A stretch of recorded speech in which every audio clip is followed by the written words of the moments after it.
ಒಂದು ದೇವಸ್ಥಾನ ತೋರಿಸ್ತೀವಿ. ಆ ದೇವಸ್ಥಾನದಲ್ಲಿ ಒಂದು ವಿಶೇಷ ಇದೆ. ಪ್ರತಿ ಜನವರಿ ತಿಂಗಳಲ್ಲಿ ನಡೆಯೋ ಅಲ್ಲಿನ ಆಚರಣೆ ಅಲ್ಲಿಗೆ ಹೋಗೋ ಎಂಥವರನ್ನು ಮೈ ಜುಮ್ ಅನಿಸುತ್ತೆ. ಯಾವುದಪ್ಪ ಅಂಥ ದೇವಸ್ಥಾನ, ಅಲ್ಲಿರೋ ದೇವರಾದ್ರೂ ಯಾರು ಅಂತೀರಾ? ಈ ಪ್ರಶ್ನೆಗಳಿಗೆ ಉತ್ತರ ಇಲ್ಲಿದೆ ನೋಡಿ.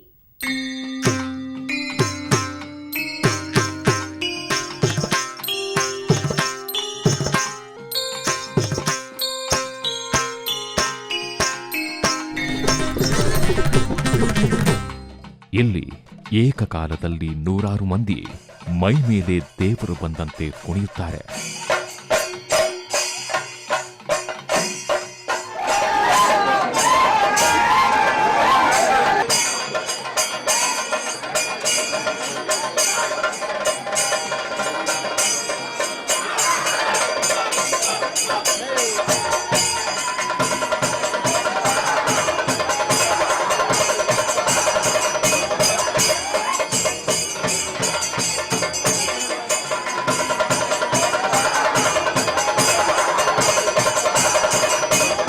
ಚೀರಾಟ ಕೂಗಾಟದ ಜೊತೆಗೆ ಜನ ಕುಣಿದು ಕುಪ್ಪಳಿಸುತ್ತಾರೆ.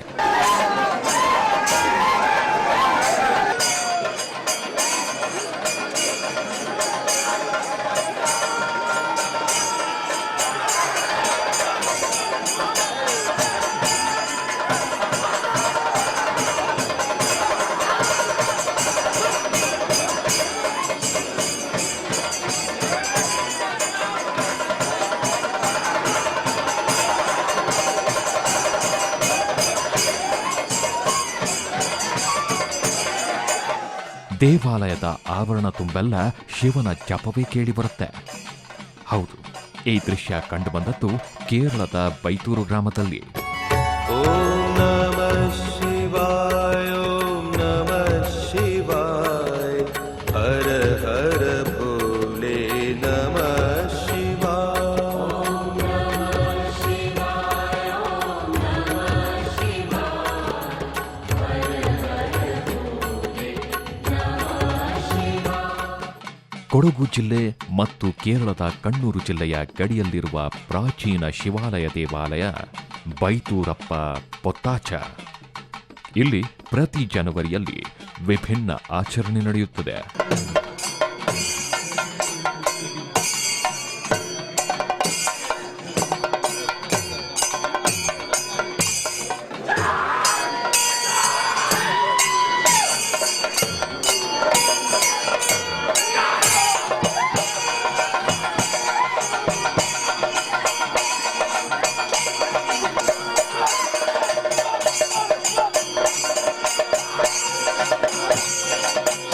ಒಟ್ಟು 8 ದಿನಗಳ ಕಾಲ ಕೇರಳಿಗರು ನಡೆಸುವ ಈ ಹಬ್ಬದ 3 ದಿನ ಕೊಡಗಿನವರಿಗೆ ಸೀಮಿತವಾಗಿದೆ.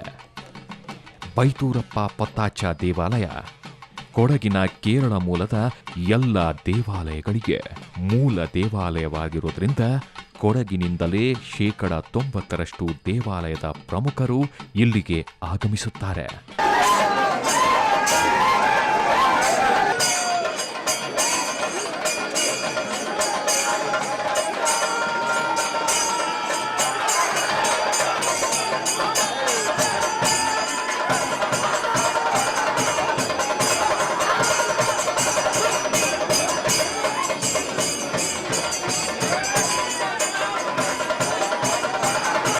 ಮೂರು ದಿನಗಳ ಕಾಲ ದೇವರ ಸೇವೆ ನಡೆಸುವ ಈ ಮಂದಿ 3ನೇ ದಿನ ಕೇರಳದ ವಿವಿಧ ದೇವಾಲಯಗಳ ಪ್ರತಿನಿಧಿಗಳು ಆಗಮಿಸುತ್ತಿದ್ದಂತೆ ಆಚರಣೆಗೆ ಮಹತ್ವ ಪಡೆಯುತ್ತದೆ.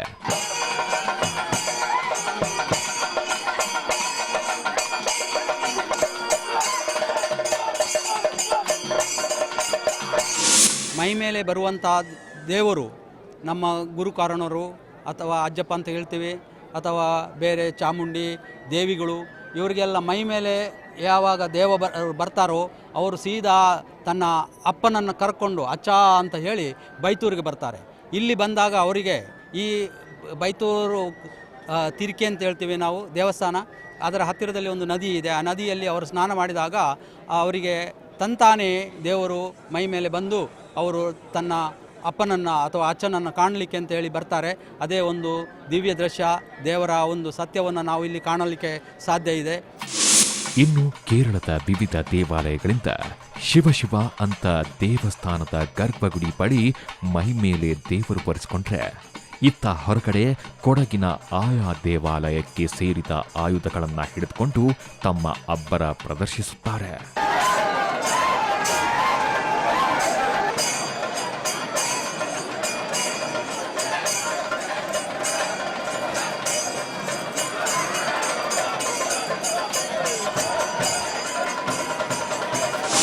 ನಾನಿಲ್ಲಿ ಕೆಲವು ವಿಷಯಗಳನ್ನು ನೋಡಿ ಪ್ರಭಾವಿತನಾಗಿದ್ದೇನೆ. ದೇವರ ಒಂದು ಸತ್ಯದ ನೆಲೆ ಅಂತ ಹೇಳಿದ್ರೆ ಇದೆ ಬೈತೂರು ಅಂತೇಳಿ. ಇಲ್ಲಿ ನಮ್ಮ ಎಲ್ಲ ಕೊಡಗಿನ ದೇವನುಗಳಿಗಿಲ್ಲ ಇಲ್ಲಿ ಒಂದು ನೆಲೆ, ಇಲ್ಲಿಂದ ಆಶೀರ್ವಾದ ತೆಗೆದು ನಾವು ಮುಂದಕ್ಕೆ ಹೋಗಬೇಕು. ಅದಕ್ಕಾಗಿ ಬಂದು ಸೇರ್ತೀವಿ. ಇಲ್ಲಿ ಬಂದು ನೋಡ್ದಲ್ಲಿ ದೇವರೊಂದು ಶಕ್ತಿ ಎಲ್ಲದರಲ್ಲೂ ಇದ್ರ ನಮಗೆ ಕಣ್ಣಲ್ಲಿ ಕಾಣ್ತದೆ, ನೋಡ್ಬೋದು, ಎಲ್ಲರೂ ಅನುಭವಿಸ್ಬೋದು. ಸತ್ಯ ಅಂತ ಹೇಳೋದು ಇಲ್ಲಿ ಇದೆ. ನಾನೊಂದು 5 ವರ್ಷದಿಂದ ಕಂಟಿನ್ಯೂ ಆಗಿ 2-3 ದಿವಸ ಮೊದಲೇ ನಮ್ಮ ದೇವರೆಲ್ಲ ಬರುವಾಗ ಅದರ ಜೊತೆಯಲ್ಲೇ ಬಂದು ನೋಡ್ತಾ ಇರ್ತೇನೆ. ಒಟ್ಟಿನಲ್ಲಿ ನಂಬಿಕೆ ಏನೇ ಇರಲಿ, ಆದರೆ ಈ ಆಚರಣೆಯಿಂದ 2 ರಾಜ್ಯಗಳ ಸಮ್ಮಿಲನ ಆಗುತ್ತಿರುವುದಂತೂ ಖಂಡಿತ.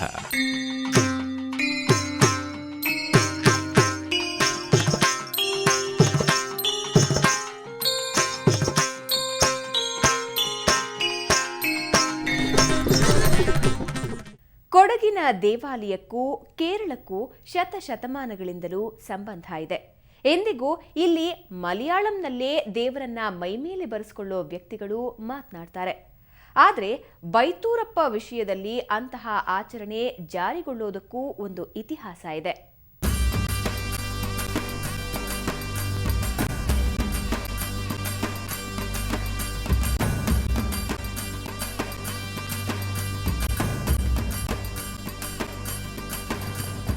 ಹೌದು, ಅದು ಕೊಡಗು ಕೇರಳದಲ್ಲಿ ಪಾಳೇಗಾರರು ಆಳ್ವಿಕೆ ನಡೆಸುತ್ತಿದ್ದ ಕಾಲ.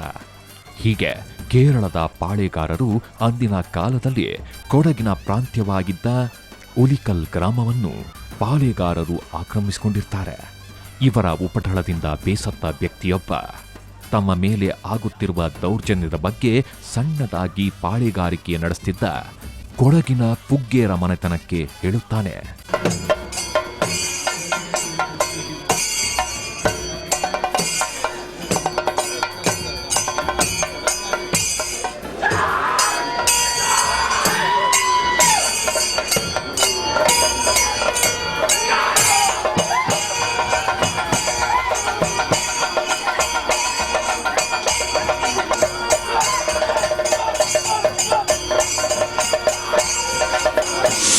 ಸ್ವಲ್ಪ ಬಲಾಢ್ಯ ಪಾಳೆಗಾರರು ನಮ್ಮ ಊರಿಂದ, ನಮ್ಮ ಪುಗ್ಗೆರ ಮನೆಯಿಂದ 15 ಮೈಲ್ ದೂರದಲ್ಲಿ ಆಂಡಮಾಡ ಚೆಟ್ಟಿಚ್ಚ ಅಂತ ಹೇಳುವ ಹೆಸರು, ಅವರು ದೊಡ್ಡ ಬಾಳೆಗಾರರು. ಅವರಿಗೆ ಈ ವಿಷಯ ಗೊತ್ತಾಯಿತು. ದೇವಣಗೆರೆಯಲ್ಲಿ ಪುಗ್ಗೆರ ಮನೆಯಲ್ಲಿ ಒಬ್ಬರು ಮೊನ್ನಯ್ಯ ಅಂತ ಇದ್ದಾರೆ. ಅವರು ಭಾಳ ಹಣವಂತರು. ಅವರನ್ನು ಹೇಗಾದರೂ ಮಾಡಿ ಅವರ ಆಸ್ತಿಪಾಸ್ತಿಗಳನ್ನು ನಾವು ನಮ್ಮ ಕೈವಶ ಮಾಡಿಕೊಳ್ಬೇಕು ಅಂತೇಳಿ ಅವರು ಭಾಳ ಪ್ರಯತ್ನ ಪಟ್ಟರು. ಹೀಗೆ ದುಷ್ಟಶಕ್ತಿಯ ನಿವಾರಣೆಗೆ ಬೈತೂರಪ್ಪ ಬಳಿಗೆ ಬರುವ ಪುಗ್ಗೇರ ಕುಟುಂಬಸ್ಥರೇ ಪರಿಹಾರ ಕಂಡುಕೊಳ್ಳುವುದರ ಜೊತೆಗೆ ಉತ್ತಮ ಬಾಂಧವ್ಯವನ್ನು ಇಲ್ಲಿ ಬೆಳೆಸಿಕೊಳ್ಳುತ್ತಾರೆ. ಇದರ ಪರಿಣಾಮ ಬೇರೆ ಬೇರೆ ರಾಜ್ಯದವರಾದರೂ ವಿವಿಧ ವ್ಯವಹಾರ ಇಂದಿಗೂ ಜೀವಂತವಾಗಿದೆ. ಈ ಹಬ್ಬವು ಜನವರಿ ತಿಂಗಳ 22ರಿಂದ 25ರವರೆಗೆ ನಡೆಯುತ್ತದೆ. ಇದರಲ್ಲಿ 22ರಂದು 8 ಊಟ, ಅದರಲ್ಲಿ ನಮ್ಮ ಪುಗ್ಗೆರ ಮನೆಯಿಂದ ಎತ್ತು ಪೋರಾಟ ಬರುತ್ತದೆ. ಅಲ್ಲಿಂದ 9ನೇ ಊಟ ಅಂತಂದರೆ ನಾಡಿನವರ ದನದಲ್ಲಿ ಎತ್ತು ಪೋರಾಟ ಬರುತ್ತದೆ. ಅದನ್ನು ಅದೇ ಮಾದರಿ ನಾವು ಅಳೆದು ಇಲ್ಲಿ ಪೂಜೆಗೆ ಮಾಡುತ್ತೇವೆ. ಆ ದಿವಸ ದೊಡ್ಡ ಪೂಜೆ ಆಗಿ ಎಲ್ಲ ಕುಟುಂಬದವರು ಬಂದು ದೇವರಿಗೆ ಪೂಜೆ ಮಾಡಿ ಆ ದೇವರ ಆಶೀರ್ವಾದವನ್ನು ಪಡ್ಕೊಳ್ತಾರೆ. ಇನ್ನು ಕೊಡಗಿನವರು ಇಲ್ಲಿಗೆ ಆಗಮಿಸ್ತಾರೆ ಅಂತ ಮಲಯಾಳಿಗಳ ಆಚರಣೆಗಳೇನು ವಿಭಿನ್ನವಾಗಿರಲ್ಲ. ಆನೆ ಮೇಲೆ ಭಂಡಾರ ಮೆರವಣಿಗೆ, ಕರಳಿಗರ ವಾದ್ಯ, ಪೂಜೆ ಪುನಸ್ಕಾರಗಳು ಮಲಯಾಳಂನಲ್ಲೇ ನಡೆಯುತ್ತವೆ. ಆದರೆ ಈ ಸಂದರ್ಭ ಕೊಡಗಿನ ಸಂಪ್ರದಾಯದಂತೆ ದುಡಿ ಕಟ್ಟುವ ಮೂಲಕ ತಮ್ಮ ಹಬ್ಬ ಅಂತ ಸಾರುತ್ತಾರೆ.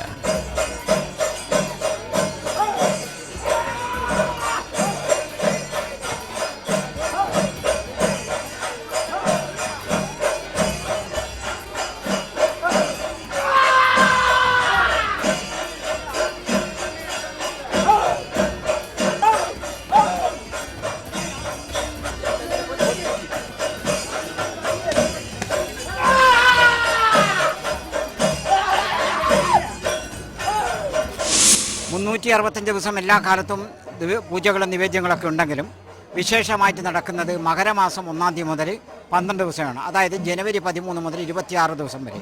ഈ ദിവസത്തെ ഏറ്റവും പ്രധാനപ്പെട്ട ദിവസം ജനുവരി 22, 23, 24, 25, 26 ദിവസങ്ങളാണ്. ഈ ദിവസങ്ങളിൽ കുടകിൽ നിന്ന് കൊണ്ടുവരുന്ന അരിയാണ് ഭഗവാന് നിവേദ്യമായിട്ട് ഇവിടെ സ്വീകരിക്കുന്നത്. അത് പുഗ്യേര മനക്കുള്ള അരിയാണ് ആദ്യം ഇവിടെ കൊണ്ടുവരുന്നത്. പിന്നെ നാട്ടുകാരുടെ മുഴുവനും അരിയും കൊണ്ടുവന്ന് ಭಗವಾನ್ ನಿವೇದಿക്കുന്ന ಕಾಲಮಾನು ಈ ಪ್ರಧಾನಪಟ್ಟ ನಮ್ಮೆ ಆಯ್ತು നമ്മളിവിടെ ಆಘೋಷಿക്കുന്നത്. ಒಟ್ಟಿನಲ್ಲಿ ಶಬರಿಮಲೆಯಂತೆ ಕೊಡಗಿನಿಂದ ಸಹಸ್ರಾರು ಭಕ್ತರು ಇಲ್ಲಿಗೆ ಆಗಮಿಸುತ್ತಾರೆ. ಆದರೆ ಇಲ್ಲಿಗೆ ಆಗಮಿಸುವ ಭಕ್ತರಿಗೆ ಸೂಕ್ತ ವ್ಯವಸ್ಥೆ ಮಾತ್ರ ಸಿಗುತ್ತಿಲ್ಲ ಎನ್ನುವುದು ಗಮನಾರ್ಹ. ಕೊಡಗಿನಿಂದ ಕ್ಯಾಮರಾಮನ್ ಪ್ರದೀಪ್ ಜೊತೆ ಗಿರಿಧರ್ ಕೆಕೆ, ಸುವರ್ಣ ನ್ಯೂಸ್.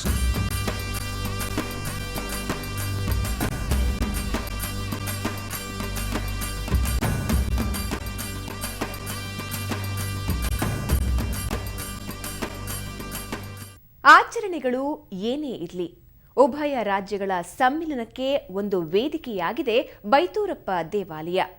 ಪ್ರತಿ ಜನವರಿಯಲ್ಲಿ ಆಚರಿಸೋ ಇಲ್ಲಿನ ವಿಶೇಷ ಆಚರಣೆ ಎರಡೂ ರಾಜ್ಯದ ಗಡಿಭಾಗದ ಜನರಿಗೆ ಅವಿಭಾಜ್ಯ ಅಂಗವಾಗಿದೆ. ಆ ಬಾಂಧವ್ಯ ಹೀಗೆ ಮುಂದುವರಿಲಿ ಅನ್ನೋದೇ ನಮ್ಮ ಆಶಯ. ಇದೇ ಈ ಹೊತ್ತಿನ ವಿಶೇಷ. ನೇರ, ದಿಟ್ಟ, ನಿರಂತರ ಸುದ್ದಿಗಾಗಿ ನೋಡ್ತಾ ಇರಿ ಸುವರ್ಣ ನ್ಯೂಸ್.